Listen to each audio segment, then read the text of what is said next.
Assalamualaikum warahmatullahi wabarakatuh. Perkenalkan, nama saya Arvino dari kelas B dengan NIM 20650061. Di sini saya akan mereview materi rekayasa perangkat lunak software engineering.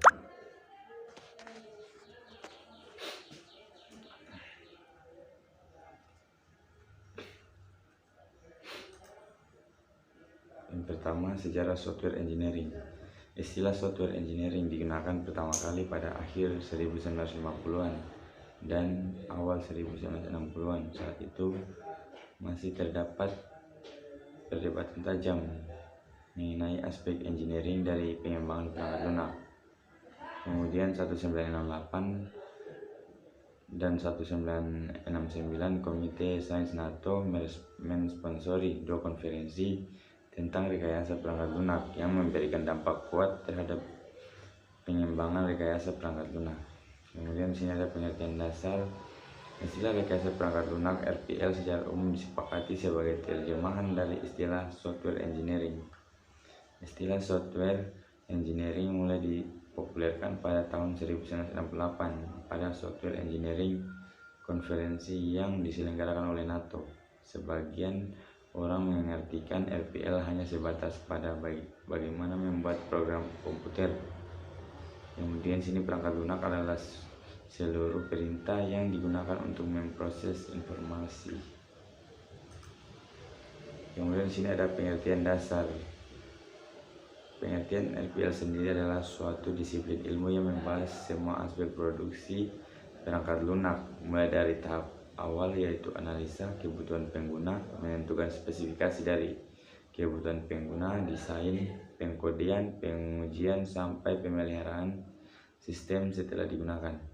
Dari pengertian ini jelaslah bahwa RPL tidak hanya berhubungan dengan cara pembuatan program komputer.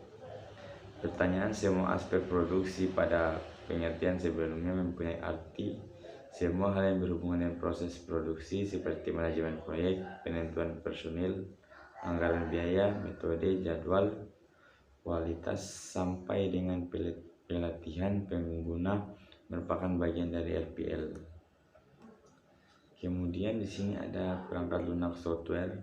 Perangkat lunak merupakan program-program komputer dan dokumentasi yang saling berkaitan. Rekayasa perangkat lunak berasal dari dua kata, yaitu software perangkat lunak dan engineering rekayasa.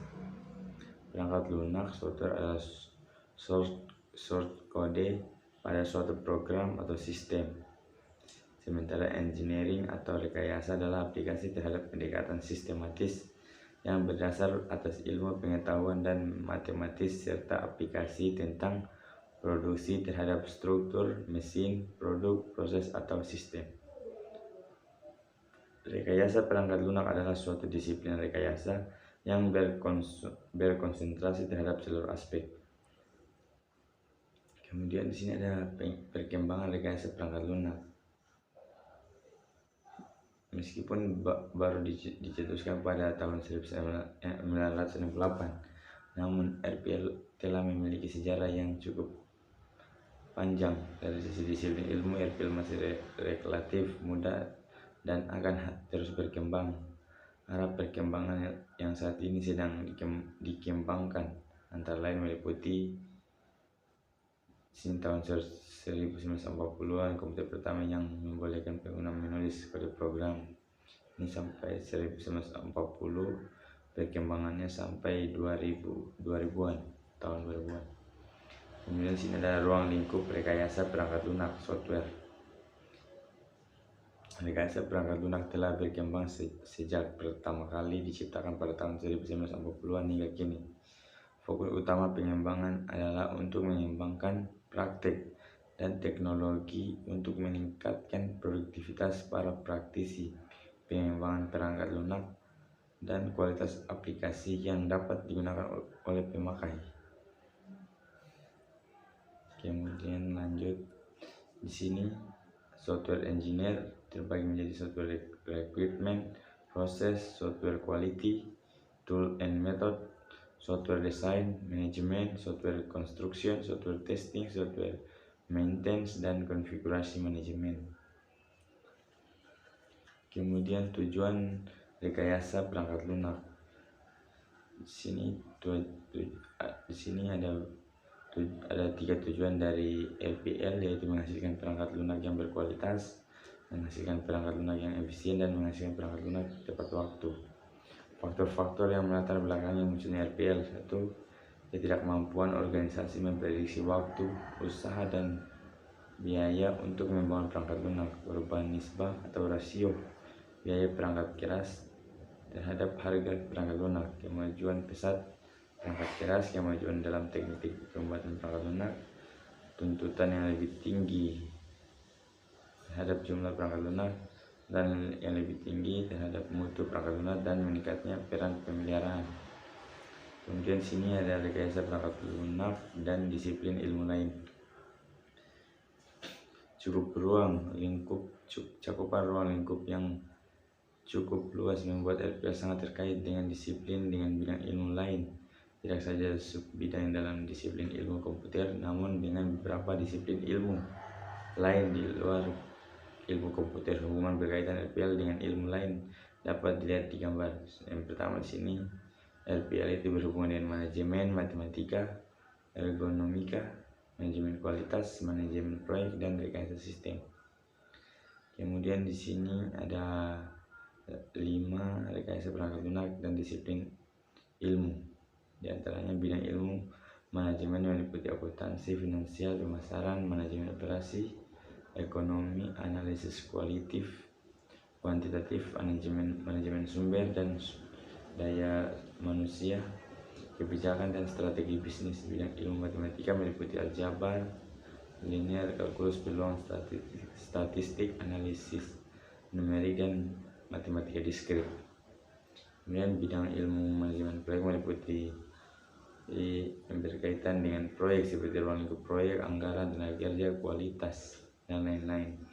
Kemudian bidang ilmu ergonomika menyangkut hubungan interaksi antar manusia dengan komponen-komponen lain dalam sistem komputer.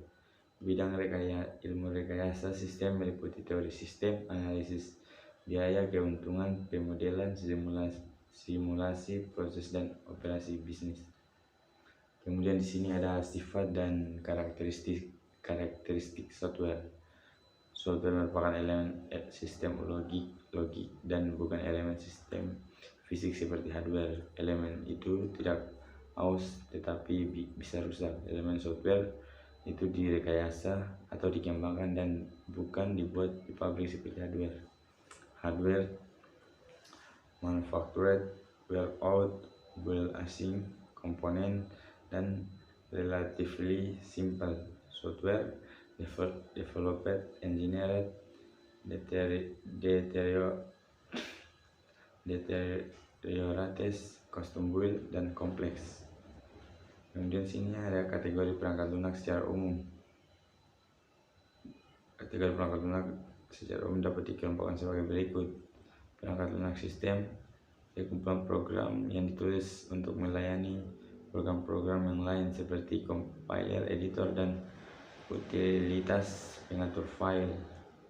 Perangkat lunak real time, perangkat lunak bisnis, perangkat lunak teknik dan ilmu pengetahuan, embedded software, perangkat lunak komputer personal, dan perangkat lunak kecerdasan buatan.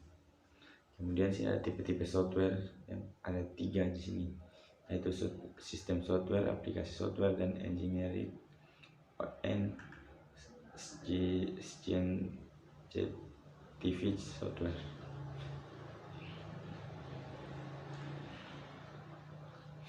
Dan di sini ada embedded software, product line software, web application, dan artificial intelligence software. Mungkin itu saja video saya, lebih dan kurangnya mohon dimaafkan. Wabillahi taufiq wal hidayah. Wassalamualaikum warahmatullahi wabarakatuh.